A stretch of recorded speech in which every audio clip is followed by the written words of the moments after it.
जो social media के algorithms हैं, जो हाँ। आर्टिफिशियल इंटेलिजेंस है, वो इतनी शार्प है कि अगर आप कोई नेगेटिव स्टफ देख रहे हैं तो वो आपको मज़ीद नेगेटिव स्टफ दिखाएगा, जिसकी वजह से उससे बचने के लिए जब तक आपका इनसाइड एक्टिव नहीं होगा तो बाहर के लोग जितना मर्जी आपको कहते रहें कि वक्त की कदर करें, बिल्कुल। आप वक्त की कदर नहीं कर पाएंगे।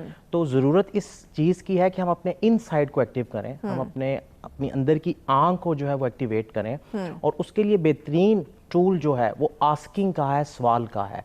हम अपने आप से भी सवाल पूछ सकते हैं। रोज़ाना मैं जब सोने से पहले अपने आप से सवाल पूछता हूँ कि आज का दिन मैंने क्या किया, बिल्कुल। आज के दिन मेरी एक्टिविटीज़ क्या थी, एग्जैक्टली और मेरा फिर वक्त कहाँ कहाँ मैंने गुजरा। और मुख्तस फिर किया, मैं ये कहाँ एक स्पेंड चीज़ किया। ये भी पूछता हूँ अपने आप से कि आज के दिन में टाइम लीकिंग एक्टिविटीज़ कौन सी थी। कौन सी थी? यस। अब ये सवाल आपको रियलाइज करवाता है वो जो हमने प्रोग्रेस मेजरमेंट की बात की थी कि आज के वक्त में अगर लेट्स सपोज मैंने एक जगह पे फालतू टाइम ज़ाया किया तो उसका नुकसान मेरी ज़िंदगी में कितना होगा।